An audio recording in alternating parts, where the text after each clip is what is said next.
never give up. I never give up. I never give up. Hi guys, welcome back to My Steps to Sobriety, my show on YouTube and as a podcast with me, your host, Stephan Neff. We talk about a lot of topics on this channel. We talk in this podcast about a lot of trauma, a lot of things that lead us towards escaping our reality, towards addiction. And today I've got a guest who actually is very much now on the cold phase, who is out there and is literally rescuing lives. He is a man who has his own trials and tribulations and is now out there literally like a caped, probably an uncaped hero, actually. But he is out there and he's wanting to make this world a better place. And I'm incredibly honored to have Felipe Blue with me today on my show. Felipe, welcome to my show. Thank you for having me. It's an honor to be here. Oh, no, it's an honor for me to have you here because the reality is where you are now, it's 3 a.m. So there's a bit of a scheduling error there. This man actually got up and, is present. And is that not the most beautiful thing, that we are present in the moment, that we are actually showing up? It's said that 80% of success is actually showing up. And here you are modeling it in the most beautiful thing. And I'm no doubt that the person that you were in the past and the person I was in the past, we didn't show up, did we? We were certainly, my goodness, okay. Yeah. I won't even go there. But how did your story start? I mean, how you are now a caseworker and is out there on and helping people to turn their life around. How was your life? What got you into the addiction fieldwork? I would say it probably started when we came to America. My father, he's from Cuban descent. My mother's from Haitian descent, and my father was a political refugee, I'd say. Anyways, when we came to America, we basically had to erase our cultural background. He didn't want us to speak Spanish. He didn't want us to speak Creole. He wanted us just to speak the American language. And so with that, his children didn't have much of an identity because this identity as American was foreign to us as in comparison to our homelands. And as we grew up, wanting to be a part of something, joining, playing basketball, playing football, playing sports. But then also, it depended on what neighborhood we lived in, wanting to be a part of the peers who might have been gang-infested or drug users. Yep. So falling into those traps. When I moved up north and then my brother came to follow me a year or two later, we fell into the same patterns of gang relations. We joined gangs, and though we chose different paths in the gang, when he was killed, it basically, when you hit rock bottom, when his death was probably my rock bottom. I don't think I would have ever had a rock bottom because I don't think my use was that complicated that it would have led to that until that happened. The pain of his death, the blame that I put on myself because I didn't protect him. 2 years I can't even account for, so drug infested, so in my grief, so much pain, so much pouring into trying to undo what was done. Now knowing it can't be undone, there's nothing I can do to bring him back. But that hurt, to bury that hurt, going into hardcore drugs, doing crimes that I won't even speak on now as a therapist, in order to deal with that pain, to erase that pain. But from that, when I had a psychotic break, didn't get the appropriate level of care I needed, didn't get the appropriate level of help I needed. Zoom out, stabilize, moved it from New London back to the South. Didn't have the same peer influences. I was trying to build a family, trying to have a family. But being stabilized, I said, what could I do to undo everything that I've done and everything that I experienced? And I took a philosophy class, and it was just so mind-opening. I was like, whoa, this is deep. I never heard anything like this before, never experienced anything like this before, because American education systems are shit. No shit, Sherlock. Okay. And so I said, what can I do? And so I felt doing the human services, doing the mental health work, doing the addiction work is something I can do for the rest of my days. And not only that, Yeah. something I can do to undo all the pain that I've caused. Wow. Wow. And that is making amends. I mean, that is part and parcel of the 12-step program, or the 12-step system. My goodness. You say you describe, well, you skimmed over the surface of some very traumatic times. And I love it that you actually raised the issue of lost identity, of this kind of who am I, that is often there, and we know certainly in functional medicine that there is a lot of trauma from the parents and the great grandparents actually handed down generationally through our genes. So there were a lot of other things happening there that set you up, and of course there are genetic predispositions towards alcoholism, towards addictions, etc. So you had quite a lot of things that were setting you up to end up where you did. Right. What changed? What made you turn that path around? Because you could have easily continued. You could have easily continued with this game and being more self-destructive and finally end up on a slab or end up in jail. What changed? A lot of my peers say I'm blessed and highly favored when they talk about their predicaments. And I would have to use that default answer. I'm blessed and highly favored. There's no reason why the crimes that I've committed after my brother's death shouldn't resulted in a life sentence or death itself. I'll be honest with you. When I got that break, when I got that grace from God, when that was not going to be the end of my story, the end chapter, I was saying, well, if I stay in Connecticut, well, the story is going to have another chapter that's very reminiscent of the previous one, just based on everything that's going on with these gangs right now and all the crimes that I committed. And of course, people wanting to get at me because of what I've done and because of what gangs I'm associated with. My ex-girlfriend down south was in the military. She said, Felipe, come down south. So I moved down south. I took a bus. It was like, I don't know, a 16 or 20-hour trip. And I just thought about it. And on the way down south, I thought about it. I don't have to be who I was. I can be anybody I want to be. So I became somebody else. See, here in New Zealand, we have got gangs as well. And it is very hard to get out of a gang. So did you face the same struggles? Or was your gang? I would say yes, but I've only returned to New London, Connecticut one time, and that was for a funeral. Yeah. Did not stay any significant amount of time to get any confrontations from my brethren. So because I moved I moved a good 12 hours away, I wouldn't have the same impact on my leaving the gang as somebody who stayed in the same city. I hear you. If I stayed in New London and tried to walk away, I probably wouldn't be talking to you today. My point. Yeah.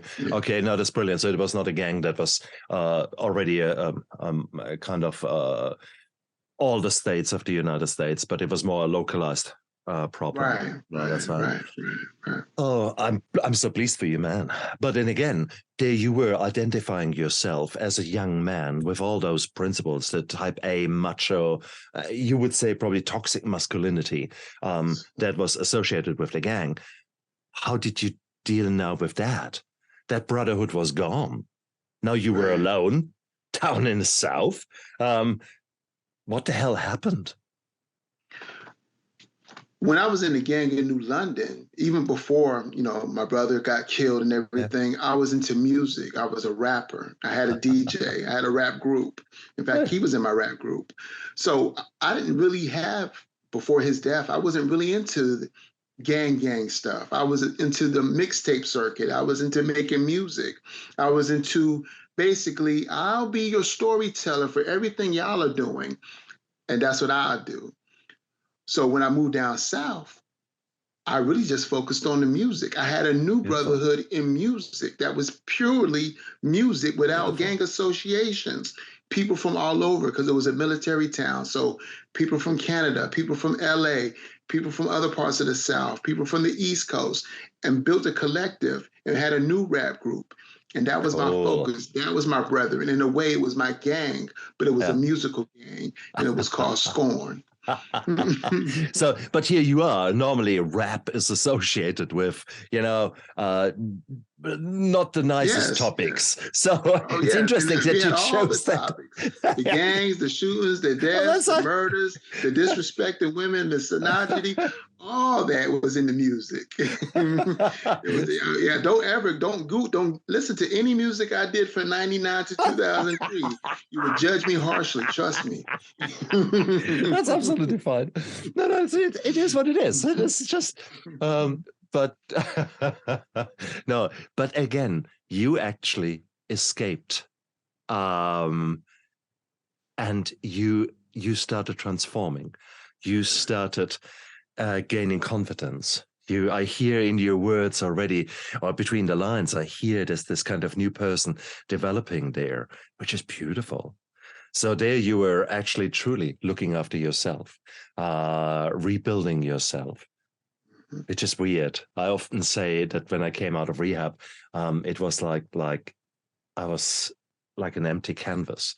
I had no clue who I was. Once you stripped away all the labels that I put on myself, now who was Stephan really? I had no bloody clue. And that was actually, with hindsight, a privilege to explore, to see who is the new guy, who do I want to be when I grow up. I'm still trying to figure that out. Exactly. And that's how I was in the music. The beats told me who I was going to be on any particular music track, any particular beat. I was figuring out who I was as I was going to school, as I was interacting with these new peers, as I was in a relationship and then got married. I had to I was redefining myself because I didn't have these same role models, or I didn't have these same parameters that taught me these techniques. My father and my mother's relationship was toxic. My father, when he had an affair and left my mom, and my mom did what she did and got on drugs, it was toxic. It was no representation of what I wanted to have in my family. I couldn't define myself by the past. I had to define myself in the present. Beautiful. Beautiful. And sometimes that is the beautiful thing that we can do. But having said that, whilst the past does not equal the future, I strongly believe that, there is still, we need to look at the mistakes of the past, both from us as individuals, but also from the generations before us, to see where have we come from and why did things pan out the way they did. So it is our duty to look at those kind of things, learn from them, and prevent them happening again in the future. I mean, that's something that you do. But I mean, so far there was a crisis. The aeroplane was shaking. The oxygen came down. You put on the mask, looked after yourself. But then what? When did Mrs. Wright come onto the play? Miss Wright was somebody who I was dealing with when I was in high school. She was 2 grades above me. Right. She went into the military. We went our separate ways. Then I moved up north, got into everything I got into. But then somehow we just reconnected. It might have been a phone call. It might have been an email. And boom, she was just like, whoa, bro, you're wild. And this ain't even this isn't who you are. Come down south, get away from all that. And it was. Fort Walton Beach, Florida was way different than New London, Connecticut. It was almost like night and day. We're talking about the land of the zombies and the land of white beaches with clear water. I couldn't help but be somebody different. The environment didn't support who I previously was. I love it. So was she instrumental? She supported me. Like, how often does somebody support you? They buy you your keyboards. They buy you your recording equipment. They give you the time and space you need to record. They support you with your friends, even though they don't care for rap like that, and let you do what you do because they know that was your outlet. They know that was your therapy. Oh, how beautiful. Oh, beautiful. Okay. But so there you were. So now the rapper, redefining yourself. Slowly things are getting on the mend in your private life. Fantastic. But that's still a million light years away from the job that you're doing now. So, Yeah. first of all, Because where though you? I was at a better spot, I was still doing the marijuana, you know what I I'm was saying? about to ask. That's right. You don't just stop that all. That was the deal with my depression and anxiety. Sure, that was what it was for. No, because it was all affiliated with the world I was in now. The preppy boy rap, or the people that rapped about stuff but didn't necessarily go all the way into it. It was on January 4th, 2003 that I said I'm not smoking marijuana, because what was happening while I was still adjusting to new life was that I was stuck kind of in a way. I worked a mediocre job, made mediocre money. My wife was the breadwinner. She probably felt some kind of way about it. I know years later that she did feel some type of way about it, one of the grounds of our divorce. And when I said stop, that's when I got motivated, Doug. Yeah. Because marijuana kind of dampens you. It doesn't give you the motivation. You can be in the most like shittiest situation and be like, oh, okay, it's cool, it's cool, it's cool. I didn't want it to be cool anymore. I had a son by that time, and I wanted to be better. I wanted to be something greater. Boom. So Felipe, a lot of artists would argue, no, the marijuana actually helps me in my craft. It helps me to be creative. What would you say to that? Oh, and I agree. But by that time, the music scene had changed so much. In January 4th, 2003, I was like, the music's changing too much. I can't really keep up with these changes. Let me do something else. And that's when I pretty much put music to the side. And that's when I started focusing on a career in human services. I first went to school for public services. Then I got my human services degree. And then I kept going. I got my master's in mental health counseling. Nice one. Nice one. And of course, once you start on a journey, it becomes its own living being. The path that is meandering, you never see around the next corner. And then suddenly a new opportunity arises and a new this and that arises. But you could have chosen so many other forms of counseling, of other paths, yet you chose addiction. Well, there's a story behind that. My degree is in clinical mental health counseling. So my degree should have been licensed professional counseling. My career should have been licensed professional counseling. Yeah. My wife and I were going through a divorce. She moved to Georgia. I stayed in South Carolina. Didn't like being in South Carolina, as I was working as a vocational rehabilitation with the master's degree that I had. I said, this isn't counseling. I don't like this. Had a friend that lived in North Carolina who graduated with me. She said, Youth Villages is where it's at. Come up here. Give me the answers to the phone tests. Boom, she gave me the answers. Bam, I aced it, so they picked me up. Moved to North Carolina, started working in the field. Wasn't a good fit. Started working for another company where I was the leader, the boss.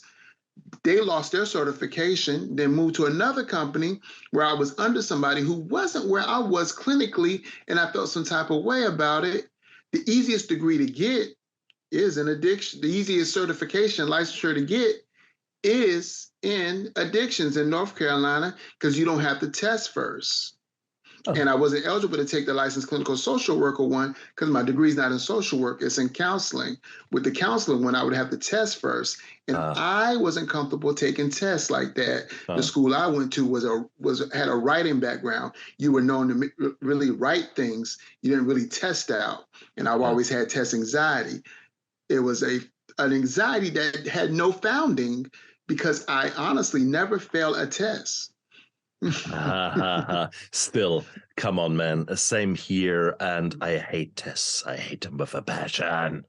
That's the reason I became instructor in all the courses, so that I didn't have to go through the bloody testing. I was able to give the test. Right. Oh, bloody hell. Oh, no, you're quite right. But here you go. Interesting. So you started to change. You went again through trial tribulations. Your divorce, that would have not been easy. Was there no temptation to go back to some of the more relaxing lifestyle? when I received, because we didn't officially divorce, we separated, but when she sent me my divorce papers, I think that was 2010, around the same time, January, I want to say no to the substances, but it got me into such a dark place, I did contemplate suicide. And we might not like it, but these emotions are there. And I think that is where so many addicts struggle, because they sort of think they're in their beautiful bubble there, and we're all loving and we're so positive people. And then life happens and it kicks you in the balls, and fuck me, it is. And that's exactly what continues to happen in my life. So, and that will, for everyone out there, guys, you're no doubt you're going through hard times. There's no two ways around that. The last 3 years were bitches. So I don't know anyone who had a good time. So the question is, how do we continue? And for those of you who have maybe fallen off the wagon, for those of you who have lapsed a little bit, cool, fantastic. Congratulations, because now you have figured out that you're not foolproof, you're not invincible, you're not Superman with the perfect moral compass. My ass. No, so that's normal. We all struggle, and it's okay. It's okay to lapse. It's okay to have a pity party, crying out loud. Okay, and I love it that what you were saying about the depression there, and what you admitted to the suicidal thoughts. 6% of the people have had suicidal thoughts in the last year. So guys, don't feel ashamed and don't feel upset. This is just, these are neurochemical waves washing over you. And well, and admittedly, there are a lot of good reasons why shit has happened. But it is, I guess, that's where this show and people like you, Felipe, are so important, because we are open and transparent about those struggles. And whilst addiction is a disease of hiding, it's a disease of keeping it all wrapped up. No, I'm not. I'm fine. I'm fine.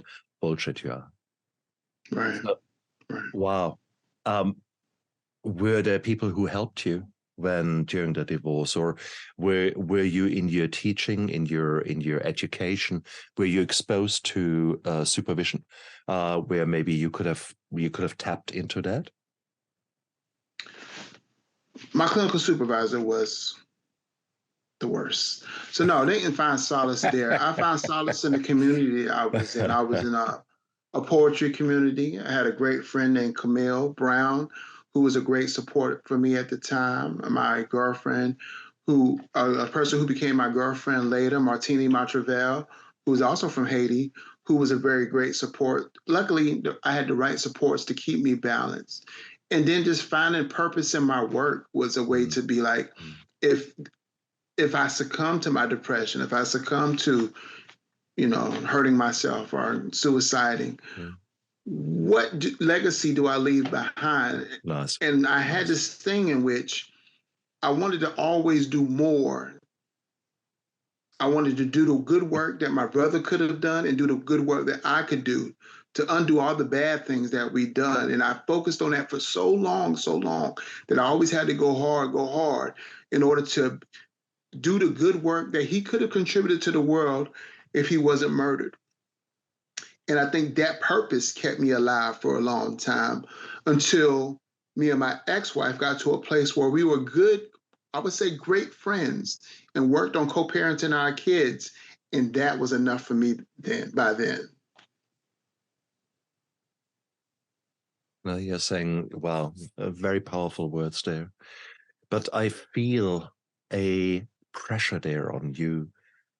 You put a lot of, or you did put a lot of pressure on yourself to go out there, and that it's in its own right is stress, and maybe even a bit distress, because you just keep pushing. There's the alpha male again coming out. And sometimes we need that guy. So don't get me wrong, I love that guy. I call him the Viking who drinks out of the skulls of his enemies. I like that dude. As having said that, I rather have him keep him in the dungeon. Okay, from now and then he has to come out. But so how did And you? you're right. Mhm. You're right. It got to a point where it was too much. I was doing too much. A friend of mine named Mary Wright, she knew that I was, I had a military background, but I wasn't connected to any military services, like veteran services. And she got me reconnected with veteran services to get me the Nice. help I needed. And I got to get the support I needed because I didn't think I was eligible because I didn't have a recognized service injury or anything like that. And I wasn't told anything upon discharge regarding being connected to the VA or anything like that. Nice.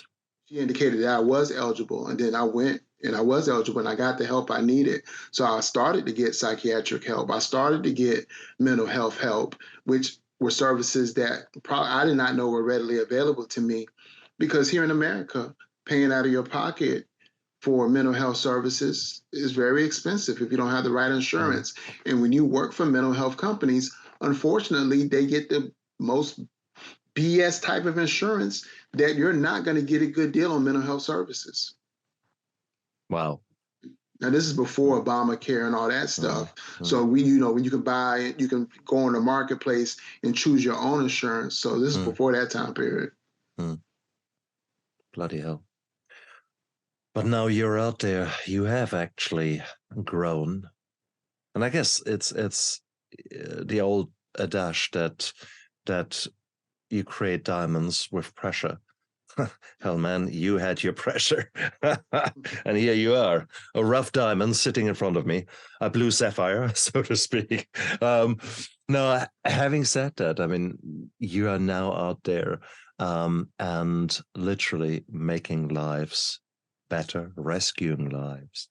I want to change the tack of our interview a little bit because I've got you there literally with the finger on the pulse. Let's actually talk a bit about the current situation, 2023. What shit is on the street? We all know. I mean, I had fuck me. I can't remember the name of my guest that I had on. Shit. So what I do? So now there's a bit of pause where I can cut. Ben Westhoff, thank you. Ben Westhoff, he's the author of Fentanyl Inc. Fantastic book where he investigated the fentanyl trade. So what I do now is 5 seconds pause, and then a sound clap, and then we continue, and I keep talking.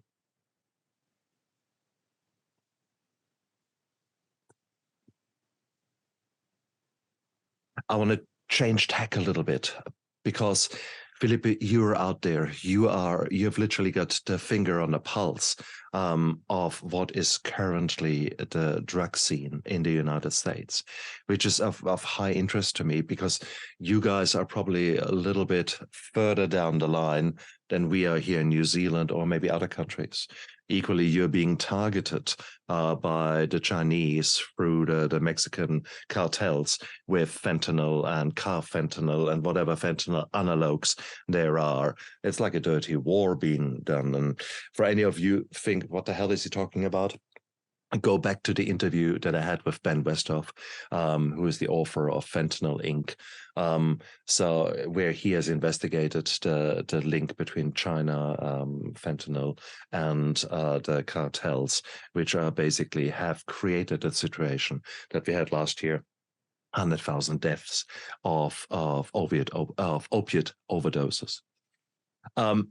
What is the situation that you are seeing down there? Exactly where are you based now to get a better picture?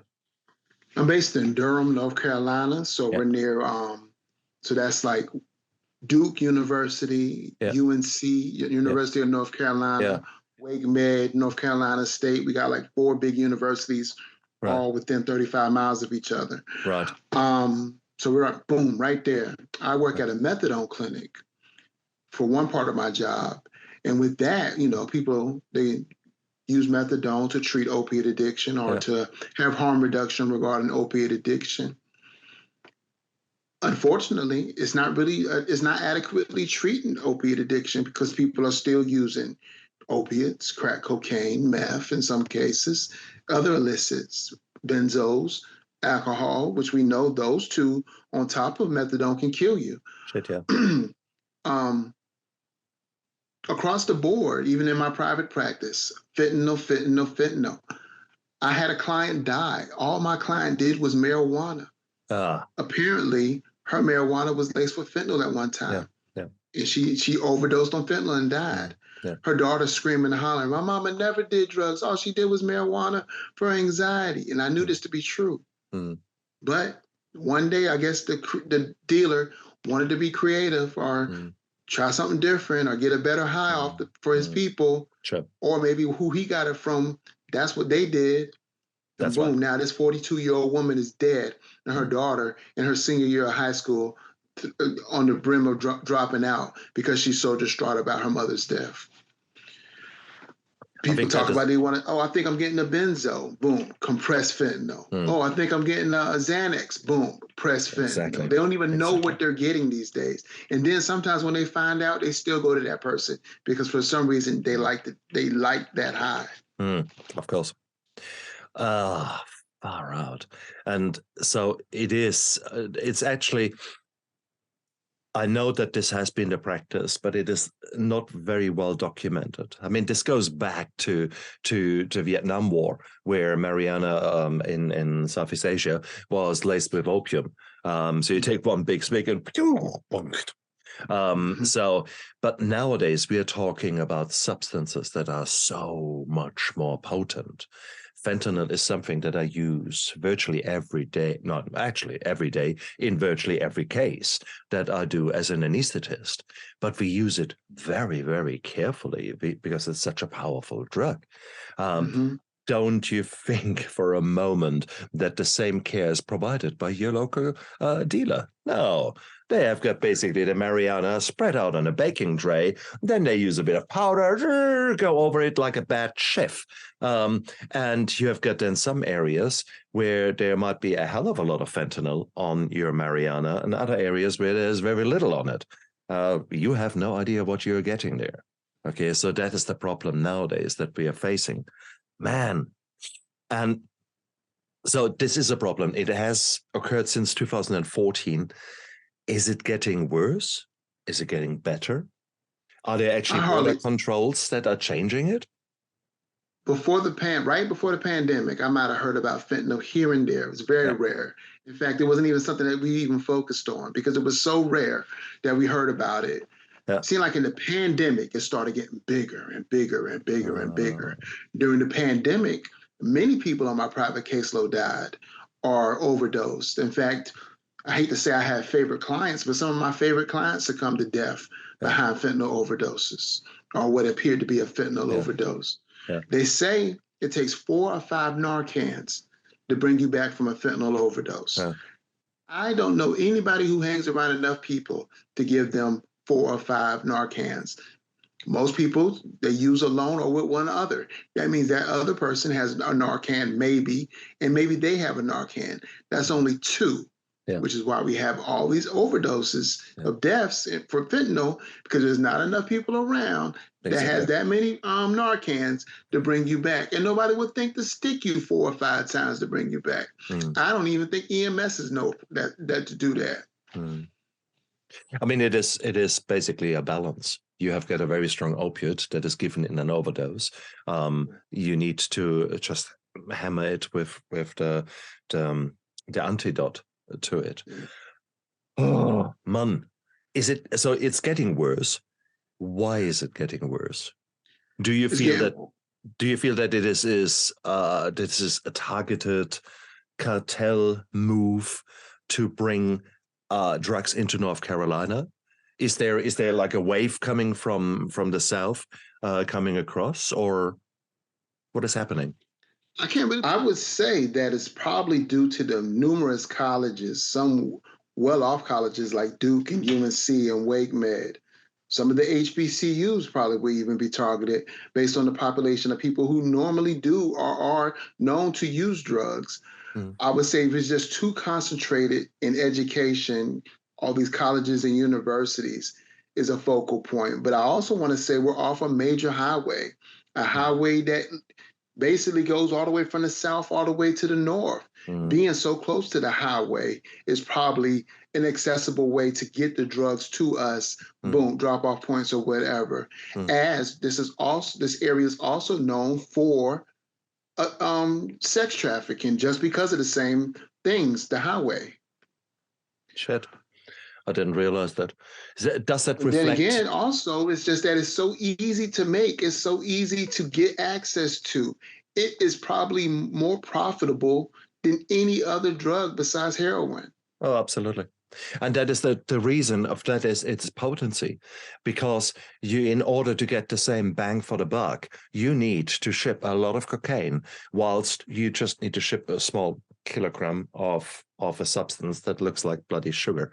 And it can be easily hidden and is much easier to be moved. So absolutely true. You malleable, and you can shape into anything. Oh, I can make this one look like a benzo. Ooh, I can make this one look like a Xanax. So easier to get it to you. Yeah. Because you can make it do whatever you want it to do. Kind of like, I don't know, salmon or whatever. It tastes whatever you flavor it like. It's just like, hey, I'm taking a benzo. I didn't know I was taking fentanyl. Well, you know it wasn't a benzo the way it made you feel, dummy. Scheiße. So is it actually reflected, whilst you say you've got a lot of young clientele there, is that also, are these the people actually that turn up with overdoses? It's a mixed bag. I mean, I want to say it's a lot of the people like around middle age I'm seeing on the death reports as of late. Interesting. Especially, let's say you had a complicated health issue. Let's say you had diabetes. I think the people that have other health issues probably are easier to succumb to the fentanyl. These young ones, yeah, they don't, I don't know yet, because they're young. They might just be starting on their hard drugs. I do know that several of them, 21 through 23, already have congestive heart failure behind their drug use. All right. Yeah. And it just shows, yeah. Oh, man. If I was to give you, what shall we say, $1 billion? I give you $1 billion. What would you change? What would you think is the need on the coal face?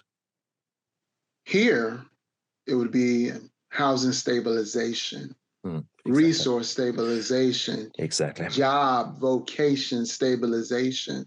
Absolutely. Their basic needs aren't being met. Correct. Not understanding that your basic needs probably can't be met if you're spending your money on drugs. But I feel like a lot of times they're numbing themselves to their experience. Oh, this is going on. I don't have the best house. This is a crack-infested area. There's rats and roaches, da-da-da. Let me just get high so I don't have to feel it for a while. I hear this often enough. I hear that people, these young ones who might have a criminal record and don't think they can get adequate employment until I teach them that they can. But oftentimes they already got too deep into their addiction or too deep into their maladaptive behaviors that they feel they can't get one of the jobs that will still accept them with a criminal record. Well, exactly. And getting them the help they need. Like some don't even believe that they have trauma, not understanding that if we really look at your life, your trauma is contributing to your continued use, and you're numbing yourself to the pain that you've experienced. Even if you were the one who shot somebody and you did 8 or 10 years, or they gave you a misdemeanor, the pain that you don't even normally know to realize is what's eating you up inside that you're numbing because you took someone's life. Beautifully said.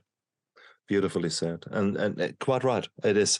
I mean, I had a gang assault that when I was 13, and I rephrased it in my mind. This construct came as me being the survivor, me being the fighter, me being the martial artist who will never get caught out.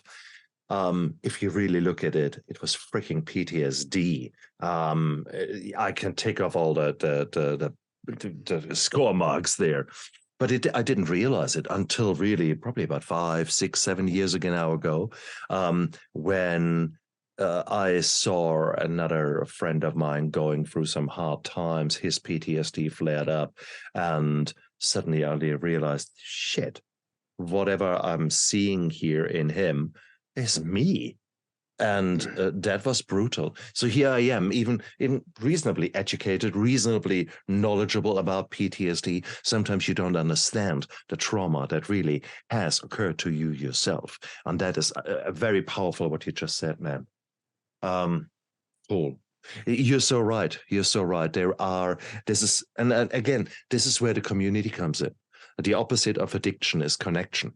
When you actually start bringing people together and showing them that there are ways out, that you can clean up your neighborhood, that you can actually, instead of having a rusting car there, put a bloody vegetable bed there, and start creating something, develop again an identity, again, where we started in our interview, to actually say, no, I'm not a victim. I will now change, and to give them the power back. That is so beautiful. In the interim, though, we need to do something about the drug overdoses. One of the news that recently broke was Narcan is coming off label. In other words, you can, not off label, you can buy it over the counter now. Do you think that will make a difference? Here, no, because we can give Narcan for free here. Health department, pharmacies, methadone clinics, regular mental health clinics. If you ask your prescriber, can you get a Narcan, they will give you a Narcan. So I would say just because you can get it over the counter now, I don't see how that would change, because now you're paying for it, right? Oh, okay, touche. I didn't think about it. So is that just the whole thing about Narcan is a bit of whitewashing? Is it a bit doing some like window dressing? That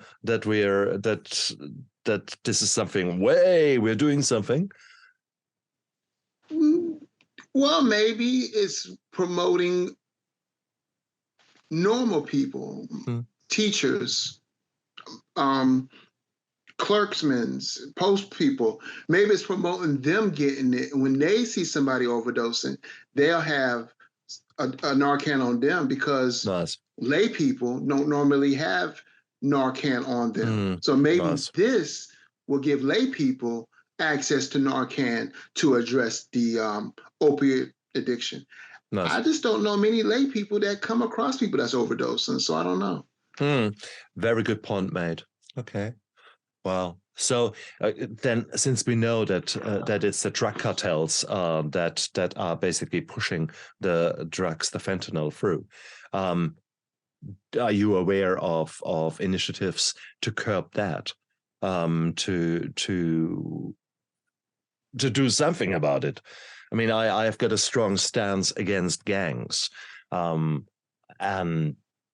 what is happening really, as far as you are aware there?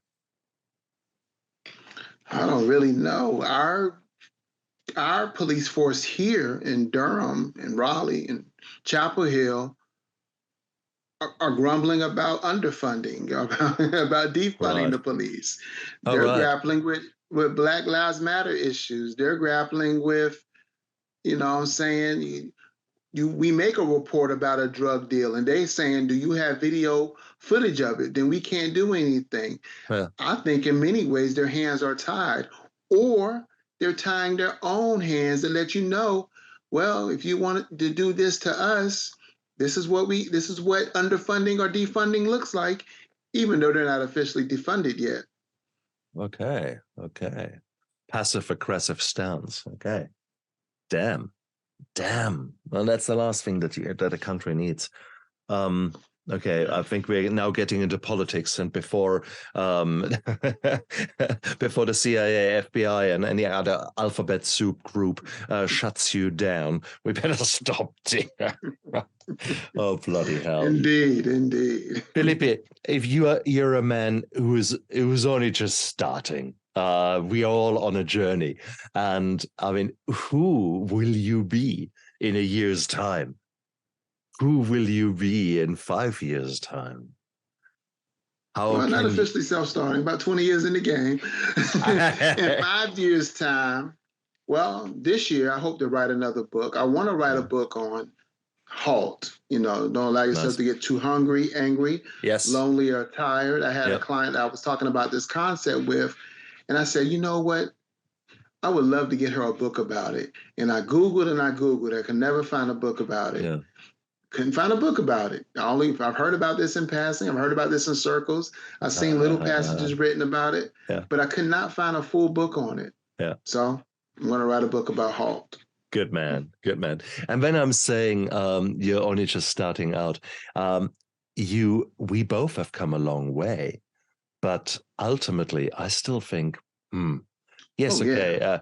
There's so much in the game. There's so much to do. Right? Exactly right. What is the next thing? So no, I definitely want to write that book about halt. And I definitely want to have.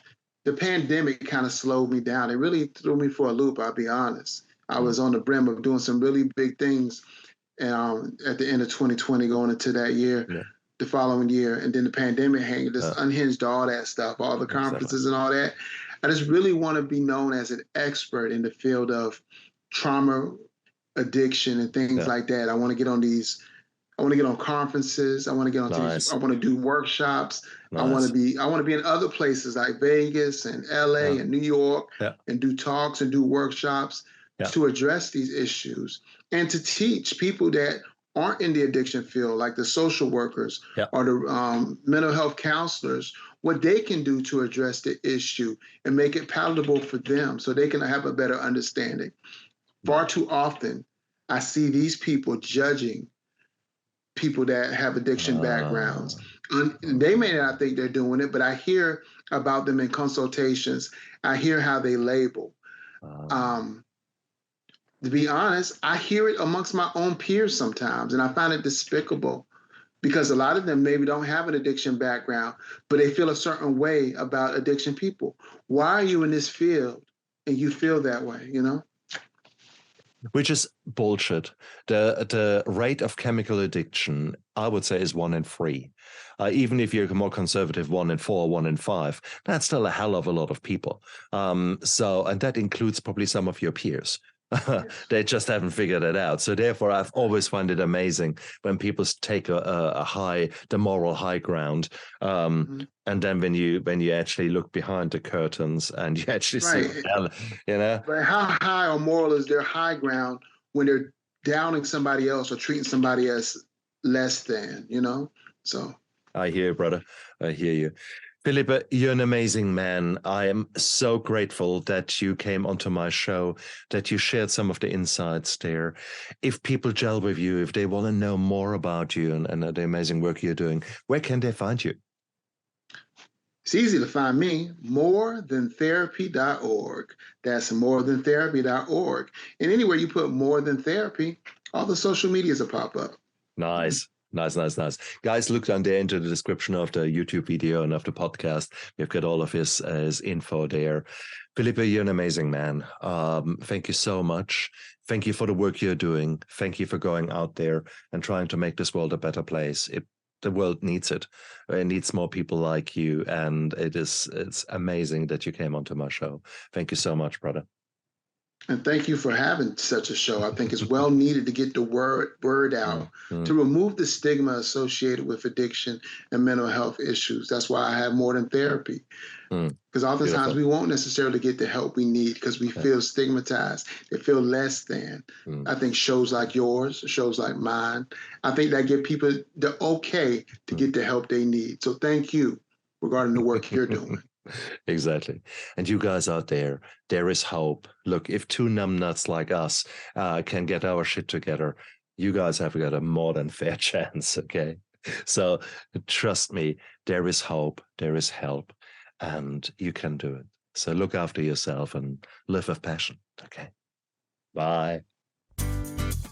I never give up. I never give up. I never give up. Turn around.